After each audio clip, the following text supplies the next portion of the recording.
भोंदू अशोक खरातचा मुलगा हर्षवर्धन नाशिक पोलिसांच्या ताब्यात। खरातच्या नाशिकमधील घरी एसआयटी कडून 15 ते 20 मिनिटे झाडाझडती। महिला पोलीस गेटवरून उड्या मारून घरात शिरल्या।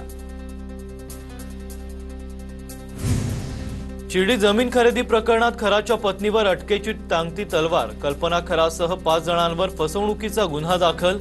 खरातची पत्नी फरार, शोध सुरू। फुली मारणं म्हणजे संपवणं हा हेतू होता। दादांचा विमान अपघात नाही तर घातपात आहे। ज्यांना अडचण होती त्यांचं टार्गेट दादा होते। संगीता तिवारींचाही आरोप। भोंदू खरातच्या मुलीच्या नावावर पुण्यात 3 BHK आलिशान फ्लॅट। खरातनं बिल्डरला 1,20,00,000 रुपये रोख दिल्याची माहिती। सेल डीड मध्ये चेकनं व्यवहार केल्याचा कुठलाही उल्लेख नाही। भोंदू खरात प्रकरणात दीपक साळुंखेंचे व्यवहार समोर। खरातच्या मुलीला 32 ते 34 लाखांचा फ्लॅट गिफ्ट केल्याचा सुषमा अंधारेंचा आरोप। तर माझ्यावर खोटे आरोप होत आहेत, अंधारेंनी एसआयटीला पुरावे द्यावेत, साळुंखेंची प्रतिक्रिया। खरातच्या मुलीच्या लग्नात जाणाऱ्यांवर गुन्हे दाखल करा। खरातला एका खरात समर्थन देण्यासाठी लग्नात गेले होते। विजय वडेट्टीवारांचा आरोप। भोंदू बाबाला समर्थन देणाऱ्यांवर कारवाईची मागणी। भोंदू खरात शिर्डी जमीन खरेदी फसवणूक प्रकरणी खरातच्या पत्नीसह 5 जणांवर गुन्हा दाखल। फसवणूक आणि सावकारकी अधिनियमाअंतर्गत गुन्हा दाखल। या प्रकरणी 2 आरोपींना अटक। ललित पोफळेनं देखील अनेक महिलांवर अत्याचार केला। करोडो रुपयांची संपत्ती पुण्यात कमवली। मागच्या 2 महिन्यांपूर्वी विमान खरेदी करायला गेला होता, रवींद्र धंगेकरांचा आरोप। भोंदू खरातचा सीए ललित पोफळे वादाच्या भोवऱ्यात। पुण्यातील कोरेगाव पार्कमध्ये 57 नंबरच्या प्लॉटमध्ये खरेदी केलं रो हाऊस। सीए ललित पोफळे याच्या पत्नीच्या नावे रो हाऊसची खरेदी। ललित पोफळेकडे एवढी संपत्ती आली कुठून, याची चर्चा। भाजप नेता उदय सांगळेंचा आमदार कोकाटेंवर गंभीर आरोप। खरातची भोंदूगिरी कोकाटेंच्या आशीर्वादामुळे सुरू होती। कोकाटेंची चौकशी झाली पाहिजे, उदय सांगळेंची मागणी। रुपाली चाकणकरांना अद्याप समन्स नाही। एसआयटीनं चाकणकरांना अद्याप चौकशीला बोलावलं नाही, सूत्रांची माहिती। खरात प्रकरणात मंत्री जयकुमार रावल यांचीही चौकशी झाली पाहिजे। ईशानेश्वर मंदिराला कोणत्या निकषावर पर्यटन दर्जा दिला, सुषमा अंधारेंचा सवाल। एका महापौर बाईंनी किती अंधश्रद्धा पसरवावी, मुनी साधू कुणीही चमत्कारी नसतात। रितू तावडेंच्या वक्तव्यावरून संगीता तिवारींची टीका। गिरीश महाजनांनी देखील जमीन खरेदी केली होती। आमदारकी धोक्यात येणार म्हणून महाजनांनी जमीन परत केली, एकनाथ खडसेंचा आरोप।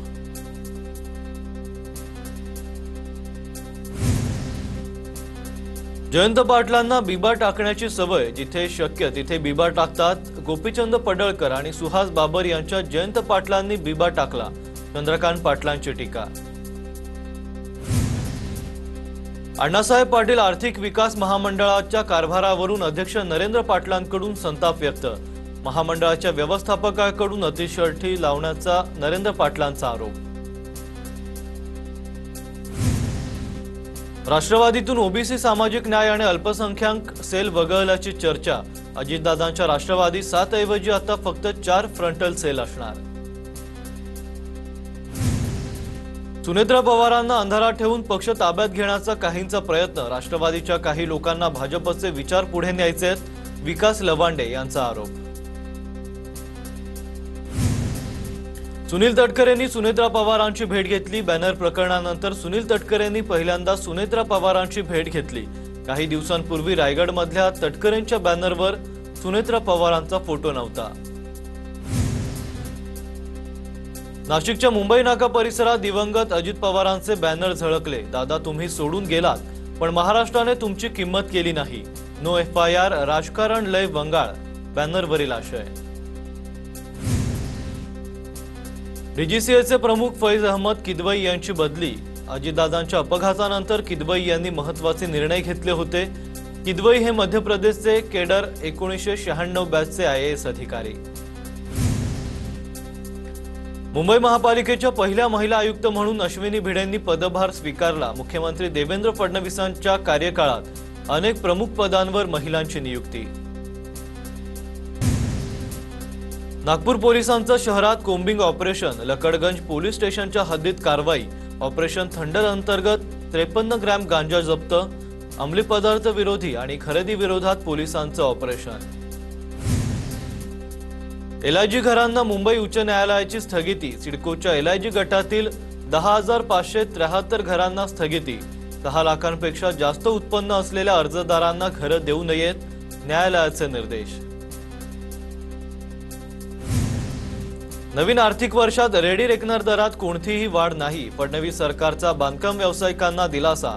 नवीन आर्थिक वर्षासाठी रेडी रेकनरचे दर 2025-26 या वर्षाचेच कायम राहणार। आसाममध्ये मुख्यमंत्री फडणवीसांचं अनोख्या अंदाजात स्वागत। मुंबई से आया मेरा दोस्त या गाण्यानं रंगला प्रचार दौरा।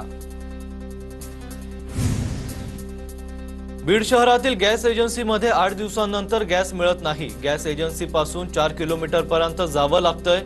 घरपोच गॅस मिळण्यासंदर्भात नागरिकांची मागणी। जालना शहरातील शेकडो रिक्षा चालक संकटात। शहराच्या 4ही एलपीजी गॅस सिलेंडर पंपांवर नो स्टॉकचे बोर्ड। प्रवासी आणि शैक्षणिक वाहतुकीवर परिणाम।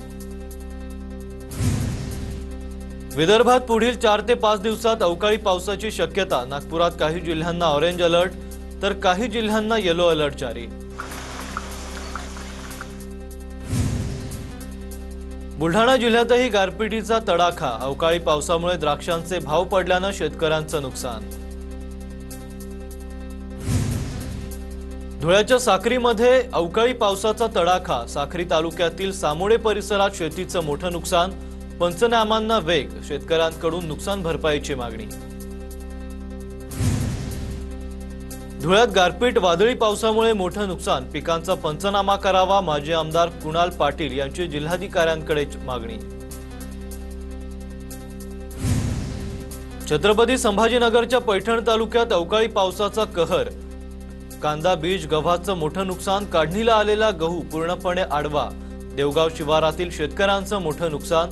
पंचनामे करून मदत देण्याची शेतकऱ्यांची मागणी। नाशिकच्या धारगाव परिसरात बिबट्याचा मुक्त संचार। परिसरात भीतीचं वातावरण। बिबट्याचा बंदोबस्त करण्याची नागरिकांची मागणी। अहिल्यानगरच्या शनी शिंगणापूर देवस्थान ट्रस्टच्या कर्मचाऱ्यांचं आमरण उपोषण। मागील 7 महिन्यांपासून थकीत वेतन न दिल्यानं कर्मचारी आक्रमक। थकीत वेतन तात्काळ देण्याची कर्मचाऱ्यांची मागणी। बारामती विधानसभा पोटनिवडणुकीसाठी 30 मार्चपर्यंत 3 उमेदवारांनी केले उमेदवारी अर्ज दाखल। 7 एप्रिल रोजी अर्जांची छाननी होणार तर माघारीसाठी 9 एप्रिलची मुदत। 23 एप्रिल रोजी मतदान तर 4 मे रोजी मतमोजणी।